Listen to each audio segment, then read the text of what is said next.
Come and sit down, my lovely Kaitlyn. Welcome to the Gut Diaries. That sounds so extraordinary. Here we are talking about our gut, but it has such a massive impact on our lives. And you have a very specific reason why you started taking Symprove. So tell me what your life was like before you started taking it. Yeah, sure. So I guess I was just living a very sort of normal life, you know, in my 20s, going out having fun, never thinking about my stomach or my gut, just eating what I wanted, being happy, basically. And then I had a period of time where I was living abroad, and I ended up eating a lot of street food and, you know, trying loads of different things. It was great. But I had a couple of quite serious incidences of food poisoning. You know, ill in bed, high temperatures, that sort of stuff, which, again, I didn't really think about. I just thought, well, I've been unlucky, I'm a bit ill.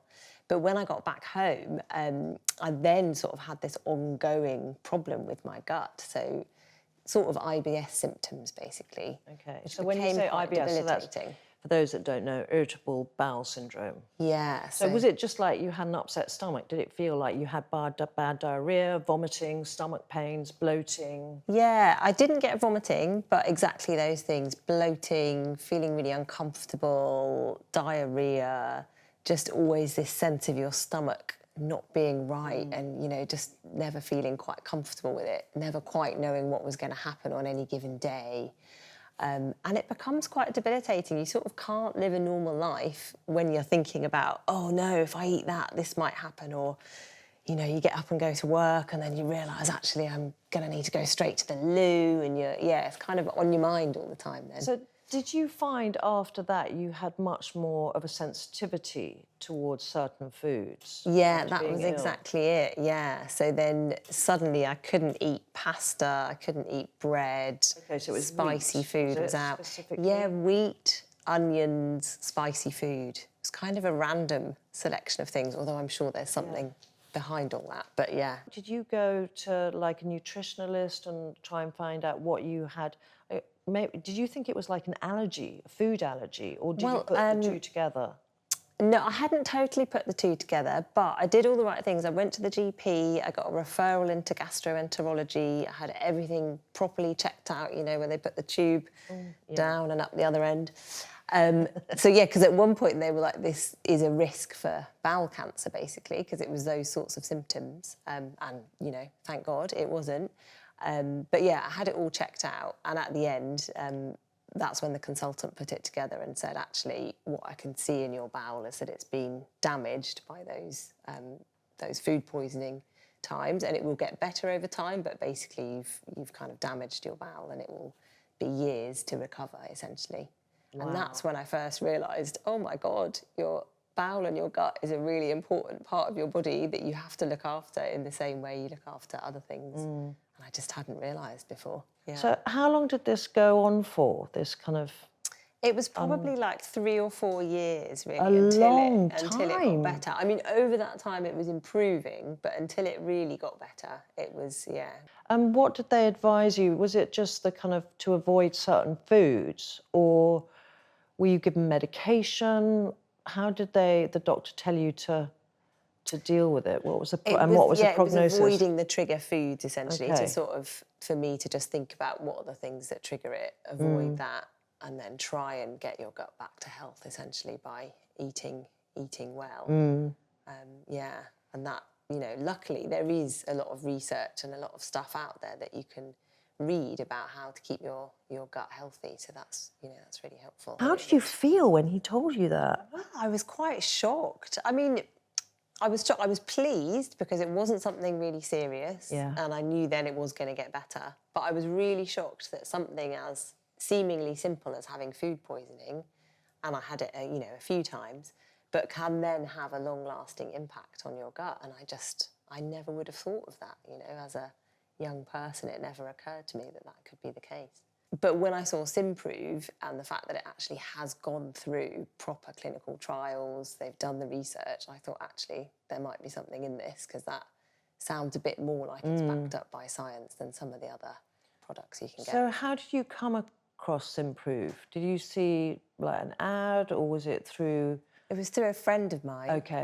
Yeah, she was talking about it and kind of recommended it. Yeah, and then I liked the fact it was pretty simple. You don't have to kind of remember to take pills or, I don't know, like eat something at a particular time of day. You could, you just have to remember to take it 10 minutes before you eat in the morning, which to me is super easy. I come downstairs, I open the fridge, I see the bottle of Symprove there, put the kettle on, take my Symprove, and by the time my tea's made and my porridge is ready, then I'm, ready to eat. So it's easy, isn't it? It's quite a nice little thing in your lifestyle. Well, it's nice to have that kind of, I love it because I find it weirdly quite reassuring knowing that, okay, so get up, make the bed, always make the bed, and then go down and I have my Symprove. And that's something that never changes wherever I am in the world, whatever I'm doing.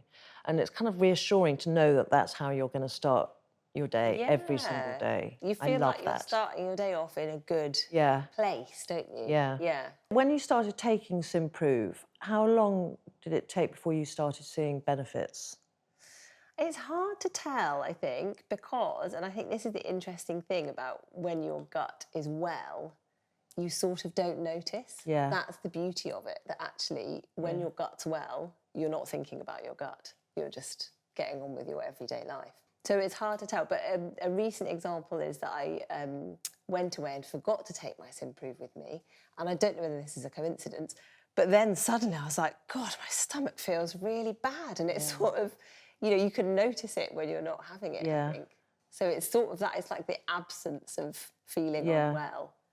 So now you have Symprove. Can you eat what you like again now? Can you eat the onions and are you okay with wheat? To be honest, I'd already got there. So over the period of time of my gut repairing itself and feeling better, I could already eat. I still don't eat loads of pasta or bread.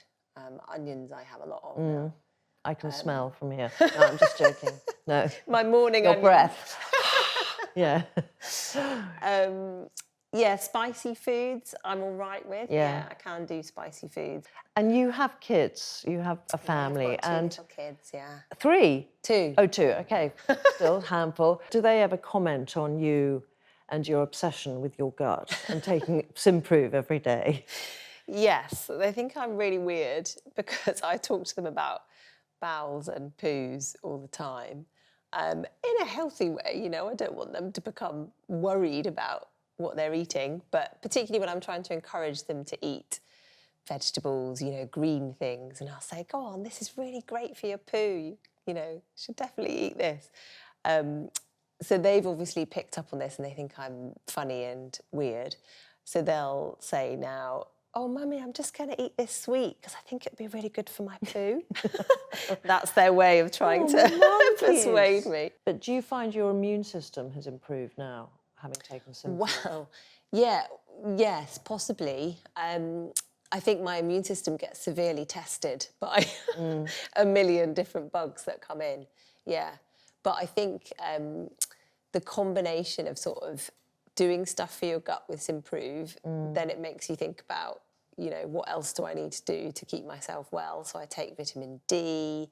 I've started having cold showers. Oh, good girl. That's my mantra. That's what I do. Is it? Yeah. Do you do that? Yeah, I get in cold amazing, water every day. Yeah. I don't even care almost about the long-term benefit, although I think it's there. It's amazing. But the feeling you get is incredible. But that's that again, it's that feeling of empowerment and the feeling that you are in control, which is what I love about Symprove. I am taking control of my gut and I'm giving it the best chance. Doing the right thing and doing something that can make a difference, absolutely.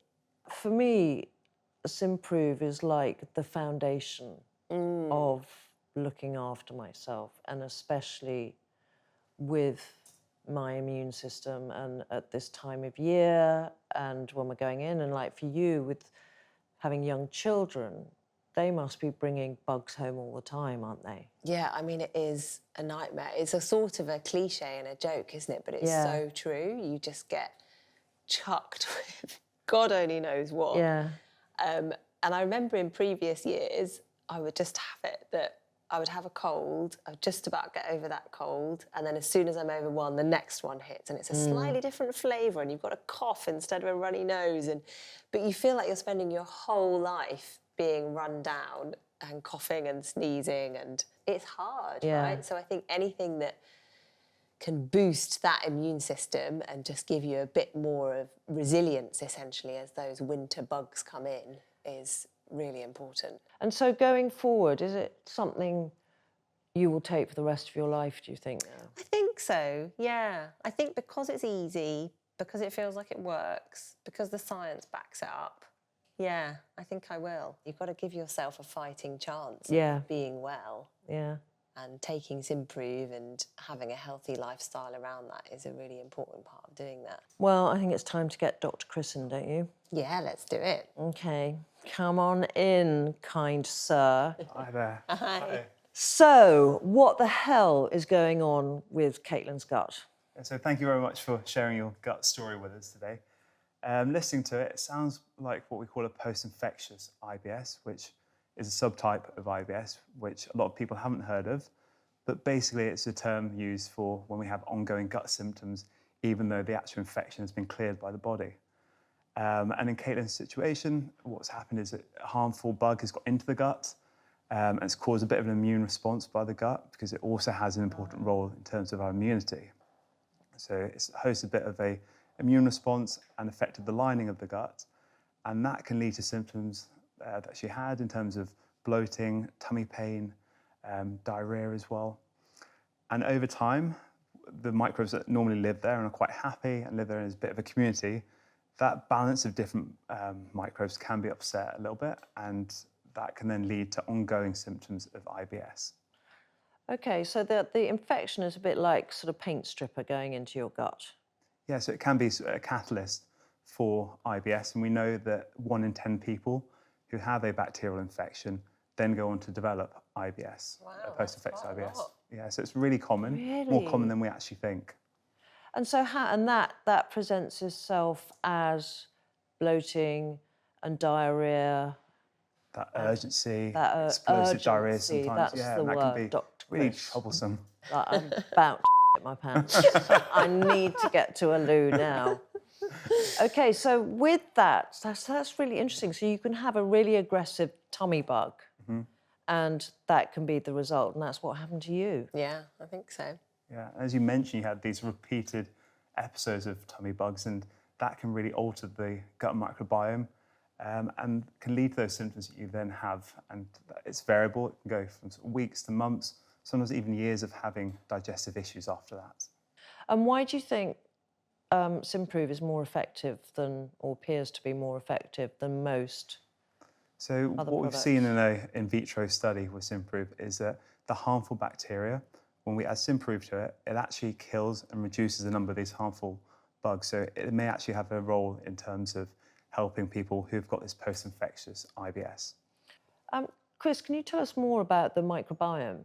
Yeah, so the microbiome is this really interesting concept that we're learning more and more about, and it has this huge role in terms of our health, and it's becoming more apparent. So if you imagine it a bit like a village, a community of different bugs, and it's thought that there are actually 100 trillion different types of bugs that live there. Wow, that's amazing. But that's bigger than the universe. That's That's ridiculous. That's actually more cells than we are human cells. Amazing. Yeah. We're basically goodness. bugs. So how can Symprove and a change in lifestyle affect our microbiome? So our microbiome changes with time and depending on what we're eating and doing, so it's really important that we focus on all the different aspects of our life. So the first thing is making sure that we're eating more plants, for example, because the fibre from plants actually helps support a more diverse and healthy gut microbiome. Also making sure that we're having enough water in our diet, so at least sort of 2 litres per day. And also looking at things like stress. We all lead very busy lives. As you mentioned earlier, ultra-processed foods tend to have a negative impact, as well as things like alcohol, potentially. I mean, basically, it's kind of not rocket science, is it? But it's that kind of thing where we know what's good for us, but we know we should exercise, we know we should have less stress, we know we should sleep more, we know we shouldn't eat processed food. But actually doing it, that's the kind of biggest hurdle in a way. I agree. I think we lead such busy lives nowadays. It's hard to implement everything, but actually, if you start with Symprove and a probiotic, sometimes that can act as a bit of a trigger to remind us to actually follow that healthy lifestyle and to make sure we're putting the right things into our body, we're moving, we're managing our stress, that kind of thing. Kaitlyn, thank you so much for sharing your story. And this has been the Gut Diaries. I hope you've enjoyed it.